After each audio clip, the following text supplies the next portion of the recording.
भाई बहन जुड़े हैं। लखीमपुर खीरी और अन्य जिलों से भी तकनीक के माध्यम से हजारों भाई बहन हमारे साथ जुड़े हुए हैं। मैं आज यहां से जो वर्चुअली हमारे साथ जुड़े हैं उनका भी हृदय से अभिनंदन करता हूं। आज यूपी में तीसरे चरण का चुनाव हो रहा है। ऐसा लग रहा है पहले 2 चरण में भारतीय जनता पार्टी को अभूतपूर्व आशीर्वाद मिले हैं। तीसरे चरण में उस रिकॉर्ड को भी तोड़ने का मन बना लिया है। आज पंजाब से भी भाजपा के पक्ष में भारी वोटिंग की खबर आ रही है। लोग ज्यादा से ज्यादा संख्या में बीजेपी को वोट देने के लिए घरों से निकल रहे हैं। यूपी में आज हर तरफ एक ही गूंज है।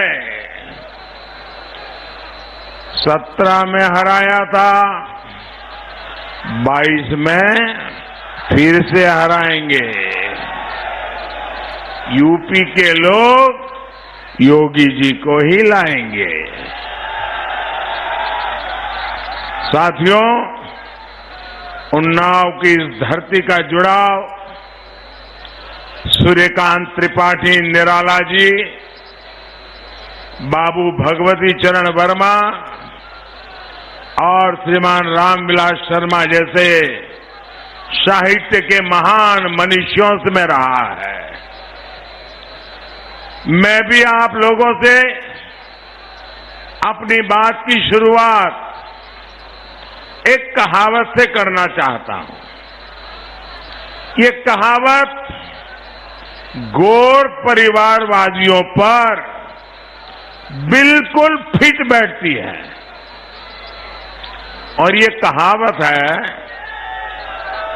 थोथा चना बाजे गना। यहां बोला जाता है ना ये कहावत, थोथा चना बाजे गना। आजकल मैं देख रहा हूं कि हमारे ये गौर परिवारवादी भी खूब डींगे हाँक रहे हैं। पहले 2 चरण में चारों खाने चित्त होने के बाद भी ये लोग अभी भी जब जब सोते हैं तो सपने देखते रहते हैं। तीसरे चरण, चौथे चरण को लेकर अब बड़े बड़े दावे करने पर उतरे हैं। अब ये लोग करें भी तो क्या करें?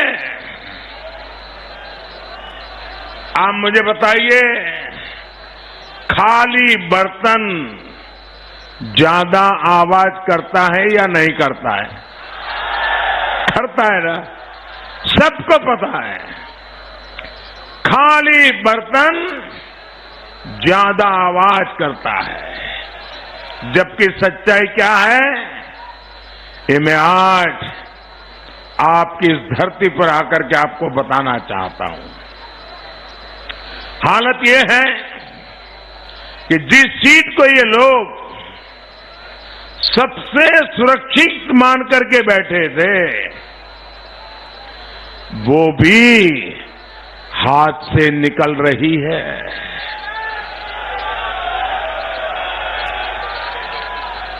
आपको याद होगा, जिस पिता को मंच से धक्के देकर हटाया था, जिसे अपमानित करके पार्टी पर कब्जा जमाया था, उसी से गुहार लगानी पड़ी कि मेरी सीट बचाइए।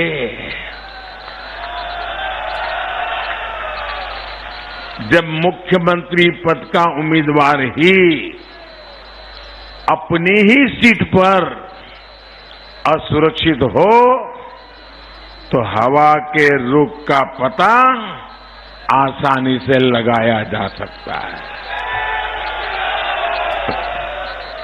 साथियों, ये परिवारवादी लोग कुछ क्षेत्रों को अपना साम्राज्य समझते हैं। ये सोचते हैं कि जो कहेंगे जनता वही करेगी, लेकिन इन लोगों को आज तीसरे चरण में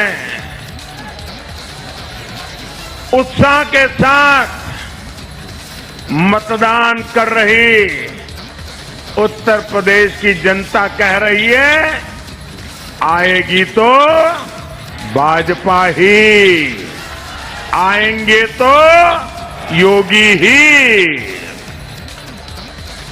इन गौर परिवारवादियों की सरकार में संगीन अपराधों के आरोपी और माफिया मंत्रिमंडल का हिस्सा थे। तब माफिया ही सरकार चलाते थे, प्रशासन को भी सीधा आदेश देते थे। न खाता न वही जो माफिया और गुंडे कहेंगे वही सही। ऐसी स्थिति में गरीब की, दलित की, वंचित पिछड़े की सुनवाई कैसे होती? रास्ते में तो छोड़िए, घरों के भीतर भी ये मन चले बहन बेटियों को परेशान करते थे। दंगा, कर्फ्यू, फिरौती, इससे व्यापारियों, कारोबारियों का जीवन 24 घंटे संकट में रहता था। भाजपा सरकार इस अंधेर गर्दी से यूपी को बाहर निकाल कर लाई है। जिस यूपी की छवि इन लोगों ने ऐसी बना दी थी कि यहां कुछ बदल नहीं सकता, उस यूपी में योगी जी की सरकार ने कानून व्यवस्था को सुधार कर दिखाया है।